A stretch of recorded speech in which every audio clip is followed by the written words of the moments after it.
In this video, we'll show you the basics of automation. In the video MIDI Instruments and Audio Effects, we've already explained how to insert audio effects on a track. Automation is the tool you can use to change parameters of audio effects, instruments and mixer controls over time. We do this to spice up the arrangement and mix and create longer attention spans to make your music more interesting. For example, by automating the volume, you can gradually fade a sound in or out or create a different balance for the various song sections. To enable Automation View, click this button or press A on your keyboard. You'll see a line appear and the automation button is now blue. This line represents the automation. To select the parameter you want to automate, use these two boxes.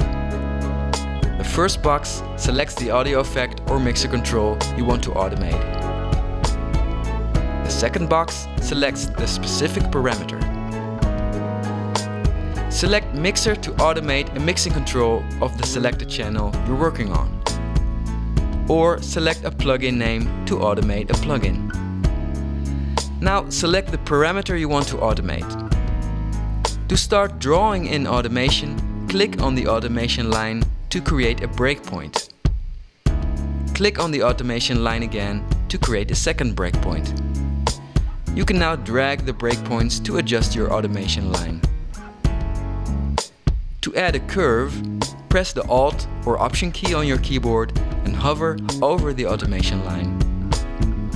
When the line turns blue and you see this marker, click and drag up or down to create a curved line.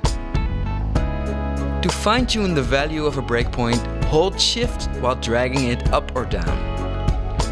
This will also lock the breakpoint horizontally, so you cannot move it in time.